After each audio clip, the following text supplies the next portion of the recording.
वक्फ संशोधन विधेयक लोकसभा में पेश तो हुआ, लेकिन सरकार ने जेपीसी में इसे भेजने का ऐलान किया।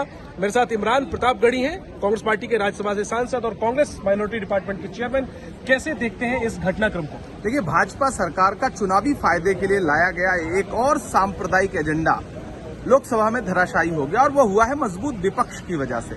सरकार की नजरें दान की गई जमीनों को लूटने पर थी। सच्चाई है, सरकारी लूट मचाना चाहती थी सरकार, इसलिए संशोधन बिल लेकर के आई और उस पर थोड़ी सी चर्चा हुई। और उसके बाद खुद सरकार को यह एहसास हुआ कि उनके अंदर खाने ही उस पर सहमति नहीं बन पा रही है, तो अपना चेहरा बचाने के लिए उसे कमेटी को भेज दिया गया, ताकि इस पे वोटिंग की नौबत ना आए, बाकी चर्चा की नौबत ना आए। क्योंकि सरकार जिस मंशा के साथ इस बिल को लेकर के आई थी वो क्लियर है। वो चाहती है कि देश की आम जनता को ध्रुवीकरण किया जाए उसका, और मुसलमानों की वक्फ की जो जमीन है, जो दान की जाती है जनता की सेवा के लिए, भलाई के लिए, ईश्वर के नाम पर, उसको कैसे सरकारी तौर पर खुर्द-बुर्द किया जा सके, लूटा जा सके, इसकी कोशिश थी। लेकिन संपूर्ण विपक्ष को बधाई कि उनकी एकजुटता से सरकार थोड़ा 2 कदम आगे बढ़ने के बाद बहुत पीछे चली गई। लेकिन हमने सरकार के अल्पसंख्यक विभाग के मंत्री को सुना और उनकी बातों से ये दलील साफ तौर पर दिख रही थी कि सरकार का मकसद प्रोग्रेसिव है। इसमें रिप्रेजेंटेशन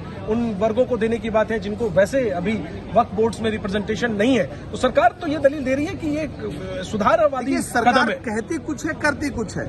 प्रधानमंत्री जी मुस्लिम बहनों के उत्थान की कितनी बातें करते हैं, और उन्हीं के गृह राज्य गुजरात में बिल्किस बानो के बलात्कारी रिहा किए जाते हैं, जो दोषी थे, जो आरोपी, जिन पर सिद्ध हो चुका था आरोप, और उनको माला पहनाई जाती है। और प्रधानमंत्री 2 घंटे पहले लाल किले से की प्राचीर से महिला सशक्तिकरण पे भाषण देते हैं। तो भाजपा का चाल और चरित्र चेहरा देश समझता है, और ये है विपक्ष की ताकत। और ये जो 4 जून को रिजल्ट आया है, ये उसका परिणाम है, जिसने ये बता दिया है कि देश संविधान से चलेगा, भाजपा की मनमर्जी से देश नहीं चलेगा। साफ तौर पर आप लोग मान के चल रहे हैं कि आज जीत हुई है लोकसभा में विपक्ष? बिल्कुल। जो सांप्रदायिक एजेंडा लेकर सरकार आई थी, उसमें सरकार विफल हुई है।